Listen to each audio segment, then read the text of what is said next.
ప్రపంచ పర్యావరణ దినోత్సవం సందర్భంగా CM Chandrababu deputy CM Pawan Kalyan Anantavaram గ్రామంలో మొక్కలు నాటి నీరు పోశారు. సభలో నల్లమల అటవీ పరిరక్షణ కోసం పనిచేస్తోన్న కొమెర అంకారావు సేవలను కొనియాడిన సీఎం చంద్రబాబు ఆయన్ను సన్మానించారు. అనంతరం ఫారెస్ట్ పర్యావరణం కోసం రాష్ట్ర ప్రభుత్వ సలహాదారుగా నియమిస్తున్నట్లు ప్రకటించారు. ఇంతకాలం ఫారెస్ట్ కోసం సింగిల్ గా పోరాడారని, ఇప్పుడు ప్రభుత్వం నుంచి పూర్తి మద్దతు ఉంటుందన్నారు చంద్రబాబు. అంకారావు గారికి సన్మానం చేస్తాం. నేను మా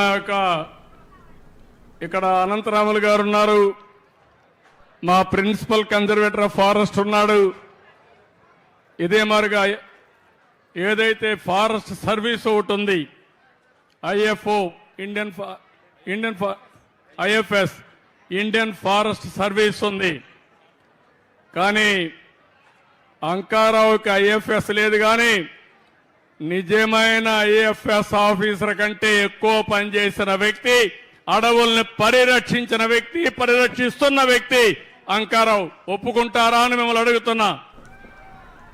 అందుకే అంకారావుని రాష్ట్ర ప్రభుత్వ సలహాదారుగా ఫారెస్ట్ పర్యావరణ కోసం నియామకం చేస్తున్నాం. అంటే ఈ రోజు నుంచి ఆర్డర్ ఇష్యూ చేస్తాం. ఆయన నల్లమలై ఫారెస్ట్ కాపాడతాడు, ఆయన ఆలోచనలన్నీ అమలు చేస్తాడు, మేమిచ్చే స్ఫూర్తిని కూడా తీసుకుంటాడు. డిప్యూటీ సీఎం గారు ఇచ్చే ఆదేశాలు తీసుకుని నల్లమలై ఫారెస్ట్ కాపాడమే కాకుండా రాష్ట్రం మొత్తం ఈ చెట్లు, నీ ఆశలు ఏవైతే ఉన్నాయో, ఇంతవరకు నువ్వు మాటల్లో చెప్పావు, నువ్వు సింగిల్గా పోరాడావు, ఇప్పుడు ప్రభుత్వం పూర్తిగా సహకరిస్తుంది. చేసి నిరూపించుకునే బాధ్యత అంకారావు నీ పైన పెడుతున్నా, చేయాలని మరొక్కసారి నీకు విజ్ఞప్తి చేస్తున్నా.